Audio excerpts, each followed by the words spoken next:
శ్రీమతే రామానుజాయ నమః.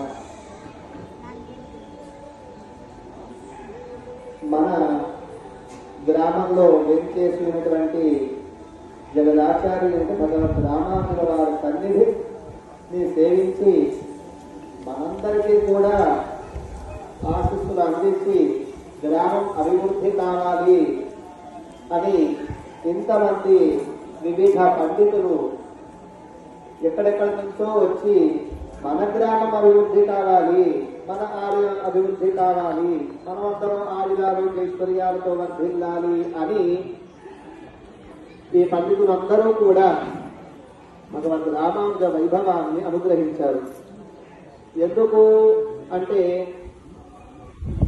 దూరపు కొండలు నునుపు అని సామెత ఉంది. ఎక్కడెక్కడో మీరు తమిళనాడులో చూడండి, శ్రీ పెరుంబూదు అంటే ఈ రామానుజుల వారి అవతార స్థలం. అలాగే వారు నిర్వహణ చేసినటువంటి మేలుకోట కర్ణాటక రాష్ట్రంలో, అలాగే శ్రీరంగం ఇప్పుడు అందరూ చెప్పుకుంటారు కదా భూలోక వైకుంఠం శ్రీరంగం అని. ఆ శ్రీరంగంలో వేంచేస్తున్నారు భగవంతు రామానుజుల వారు. మీరు అక్కడికి వెళ్ళి చూడండి, అక్కడ జరిగే ఉత్సవం అంతదాకెందుకు మనకి దగ్గరలో శంషాబాద్ కూడా ఉంది. అప్పుడు రామానుజ చిరంజీవ స్వామి వారు కూడా రామానుజుల వారి వైభవాన్ని ప్రకటిస్తూ అక్కడ కూడా 216 అడుగుల రామానుజుల వారిని సువర్ణ మూర్తిని కూడా వేంచేపు చేసి మనందరికీ దర్శన భాగ్యాన్ని అనుగ్రహిస్తున్నారు. అలాంటిది మన ఊర్లో మేము చేసినటువంటి జగత్ రామానుజాచార్య స్వామి వారిని మనం సేవించుకోవడం మన అదృష్టం, మన భాగ్యం, మన భాగ్య విశేషం. ఎంతో మంది పండితులందరూ వచ్చి మనని ఆండాళ్ళ తల్లి గోపికల నిద్ర లేపుతున్నట్టుగా మనమందరం కూడా భగవంతు రామానుజుల సేవలో తరించండి, ఆలయాన్ని అభివృద్ధి చేయండి, మీకు మంచి జరుగుతుంది అని చెప్పడానికి ప్రబోధం చేయడానికి వచ్చారు పండితులందరూ. మేము కూడా కర్ణాటక రాష్ట్రంలో మేలుకోటలో ఉండేవాళ్ళం. అక్కడికి వచ్చి మీరు చూస్తే ఎంత అద్భుతంగా రామానుజుల వారి ఉత్సవాలు జరుపుతారు లోకల్ ప్రజలందరూ కూడా. అలాగే ఈ రామానుజ దాస ప్రాజెక్టు వారు, అలాగే ఇక్కడ ఉండేటువంటి అర్చకులు కూడా మా ఆలయానికి వచ్చి మా రామానుజుల వారిని సేవించండి, మా ప్రజలందరూ సుఖంగా ఉండడానికి ప్రార్థన చెయ్యండి అని మమ్మల్ని ఆహ్వానించడం జరిగింది. మేము కూడా అలాగే అని చెప్పి ఇక్కడికి రావడం జరిగింది. చాలా అద్భుతమైన ఆలయం. భగవంతుడిని పొందడానికి, భగవంతుడి దర్శనానికి మనకు మార్గదర్శకం చేసినటువంటి వారు జగదాచార్యులు భగవంతు రామానుజుల వారు. మనం అందరం తరించాలి అని చాటి చెప్పినటువంటి వారు భగవంతు రామానుజాచార్యుల వారు.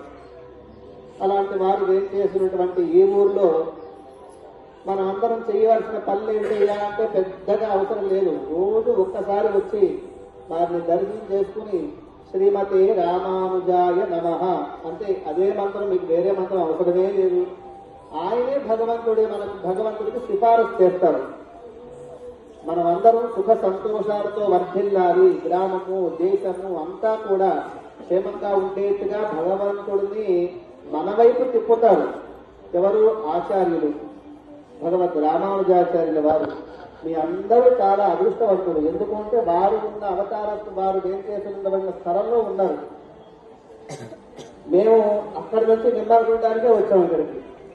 ఎక్కడో కర్ణాటక రాష్ట్రం ఎందుకు వచ్చినామయ్యా అంటే మా గౌరవులు రామానుజుల వారు సన్నిధికి మా ప్రజలందరూ లోకం అంతా క్షేమంగా ఉండాలని మీరు మంగళాశాసనం చెయ్యండి అని ఇంతమంది పెద్దలందరినీ తీసుకుని అర్చకుల ద్వారా అటు భగవద్ రామానుజ దాస ప్రాజెక్టు వారి ద్వారా ఏదో ఒక ఇదిగా మనందరినీ కలపడానికి ఇక్కడ ఒక సన్నివేశాన్ని ఏర్పాటు చేశారు.